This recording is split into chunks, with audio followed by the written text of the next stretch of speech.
So perhaps before we start and jumping into the discussion later, I thought I'd take the opportunity to do a bit of a context setting. So if we could turn over to the presentation, the first slide would show you the overview of really the group itself.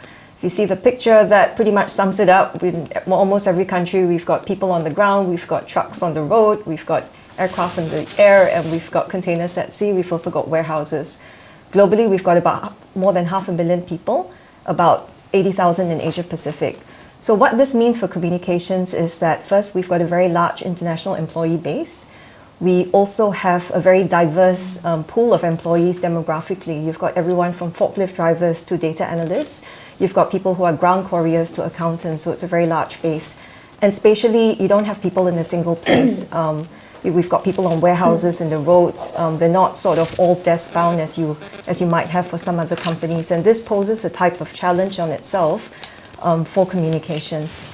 Moving on to the next slide, I thought I'd also briefly introduce our group strategy for 2020. This was cast more than 5 years ago. And you'll see, and I think this is also pertinent to our discussion today, at the heart of it is being a purpose-driven company, where we want to be the sort of industry benchmark for responsible business. And along our three bottom lines, or employees are very much a critical aspect of that. So internal comms for the company is an extremely critical component, where we want to be an employer of choice for our employees, a provider of choice for our customers, as well as an investor of choice for our stakeholders.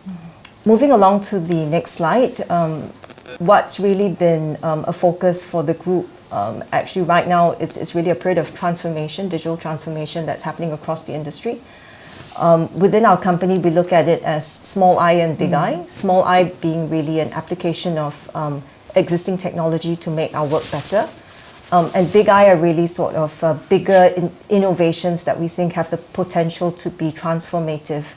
So these might be businesses that we have incubated and have invested in order to see the fruits of it at a later time.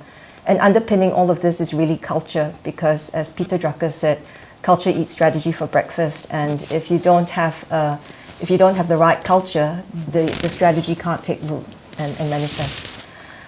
So what does this mean for communications? And if we move briefly to the next slide.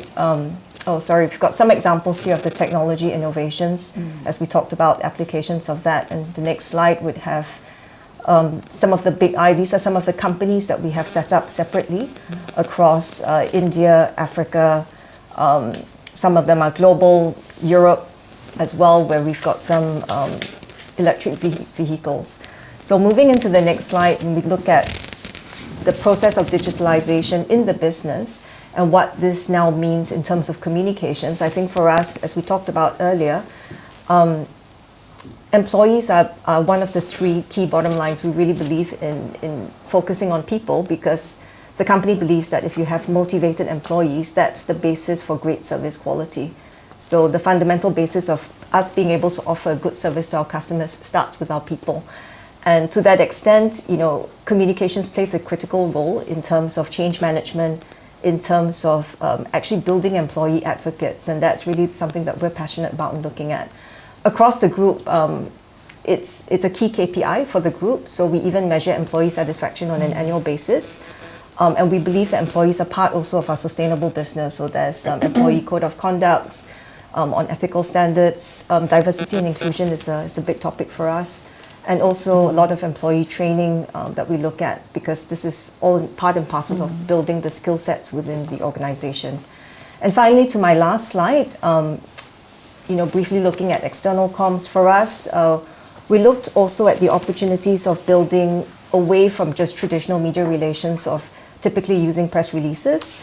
4 years ago, we launched a content site called Logistics of Things, and the idea then was to create a space where we could tell our story and use a lot of digital marketing techniques to be able to push out these stories. But we see that as invading the rest of the work that we do in communication. So for internal comms, we're using the content to build brand advocacy, really looking at LinkedIn as different platforms, as well as influencer marketing and really reaching out to journalists as traditional influencers. So that's a very quick nutshell and overview, and I hope that was useful. Looking forward.